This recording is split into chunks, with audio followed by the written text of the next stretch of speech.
Hey guys, so Lord here, back again with another edition of What's in the Box. What's in the freaking box? Well, I'll tell you what's in the freaking box. Be patient, jeez. Because today, I got another trade/Christmas present from my good buddy, Evil Villain. Link in the description below. Business as usual, head on over there, give him a follow, let him know I sent you. Because it's always a good day. I get a package from my good buddy, Evil Villain, because he always knows what your boy likes, and he always comes through and hooks it the heck up. That said, there is one thing missing here, and it is the Star Wars Black Series Hunter figure, mostly because the one he sent me went to Mr. Brian, aka my dad, aka the old man. However, I did actually swap out the one I had on display with the one he sent me. So technically, I have the base figure, but all the accessories are from my original one. I swapped it out because mine had a loose knee. But moving on from that, we have a couple of things that aren't present here. I have this Putty Patrol 2-pack from Power Rangers Lightning Collection. And funny thing, that's a windowless box, and it's got a plastic tray on the inside, so I don't know how old that is. But Power Rangers is a line I don't really feel like spending the money on, but I don't mind picking up some of the villains. The Rangers I could take or leave, although I was tempted by the white and green Rangers before, but I only have so much space and money. That said, I do like the monsters, and Evil Villain was nice enough to hook me up with a couple of Putty Patrol figures so I can display them with my pumpkin wrapper with the pumpkin heads, or just display them as is. I do like them as is, but I'm thinking I'm probably going to display them with the pumpkin heads. We'll see.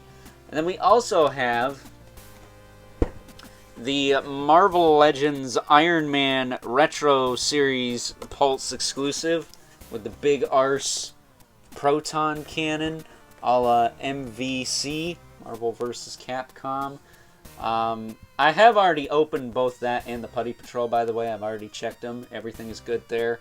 It's just, for convenience sake, I stuck them back in the box. But expect to review that Iron Man on Tuesday, I think. Tuesday or Monday. We will see. But moving on from that, we have the stuff that is in front of us.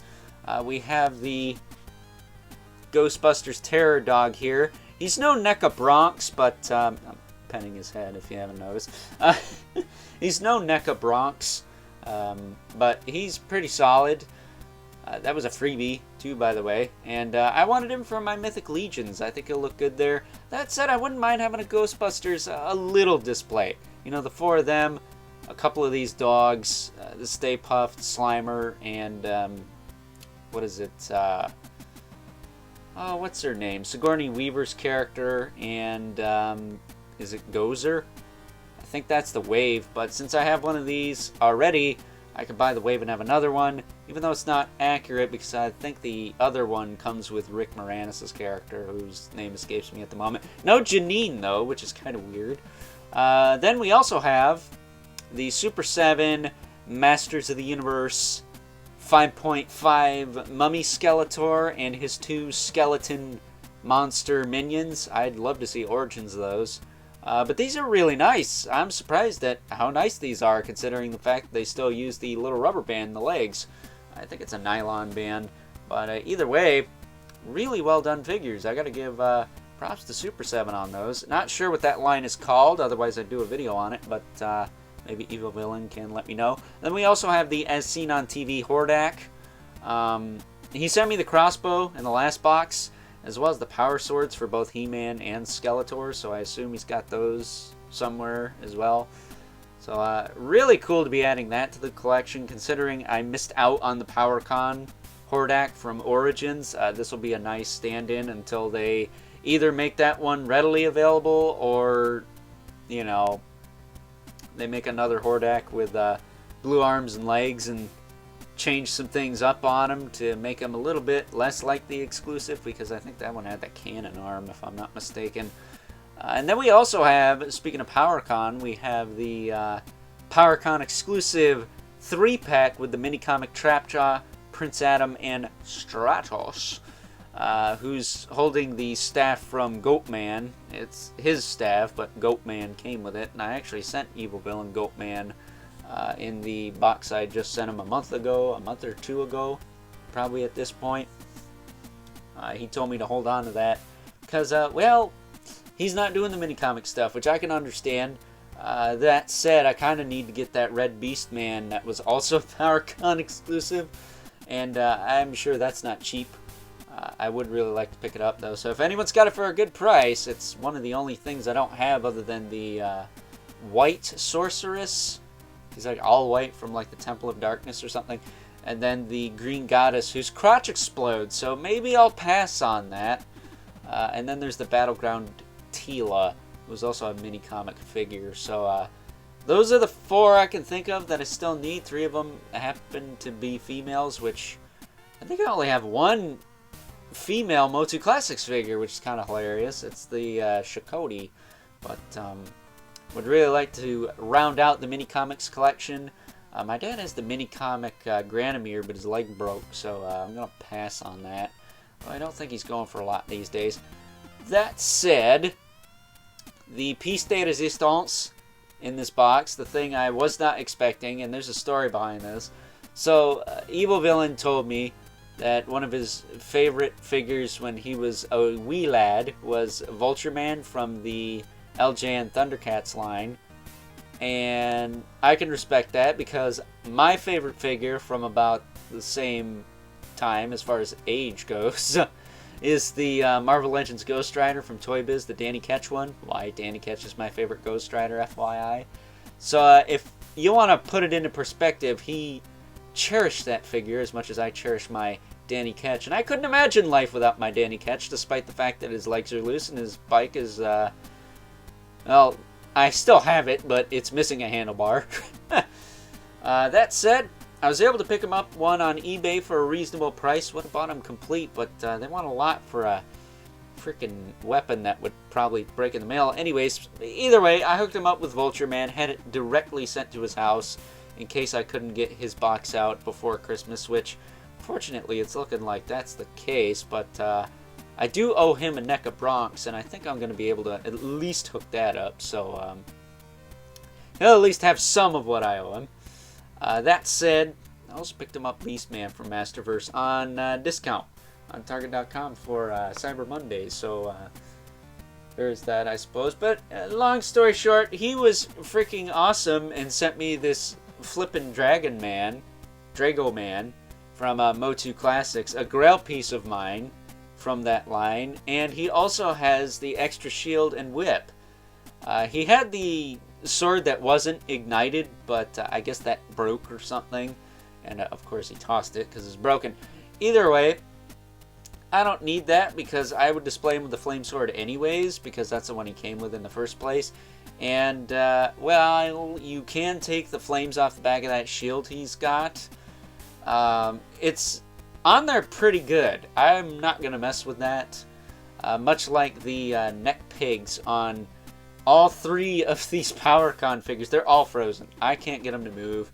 I heat blasted them with a hairdryer. I popped the heads off and popped them back on. They're not budging. They're not going to move. It is what it is. They were...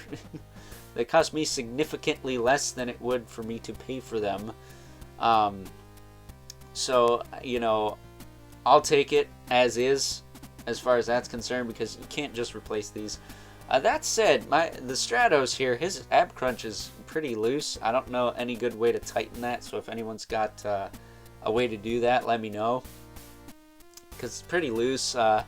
It's mostly being held up by his staff there, so yeah, that kind of sucks. Other than that, the Trapjaw and the He-Man, Prince Adam are solid. I have no qualms with those. That said, it would not be an Evil Villain box without some extra goodies. I have some classic stuff here. He did send me, actually, an important thing. The crossbow and little bat creature for my Hordak. That said, ooh, who the heck does this go to? Because this looks like a Origins shield or a classic shield, but I don't know who that goes to. It's very oddly shaped, too. And then we also have this red crossbow, which was packed with the Hordak there, but I already had his crossbow, so I don't know who this goes to. I think Leech has the red crossbow, so hopefully you can tell me. at some point who that goes with. Oh, this is another important thing. He sent me the Clawful Mace to the NECA Staction Clawful he sent me a long time ago. I do have the bottom piece, I just unplugged it. But, where is that? I'm sure that's in here somewhere. There it is. Right there. Oh, you got it. I don't think this is keyed. Maybe it is. That might be keyed. There. But it just pops off like so. This is just ABS plastic, so you could give this to the Classics Clawful. Give them a big Gigunda Mace Club, whatever. The attachments to Trapjaw are in here as well, for the gun and the pincer claw. It's actually hinged, which frickin' blew my mind. That said, there's no like little hook on his belt for these, which kind of sucks. That and his jaw don't move, but yet the pincer claw moves. I'm very baffled by that. Then he also sent me an extra hook and gun. I don't know who these go to,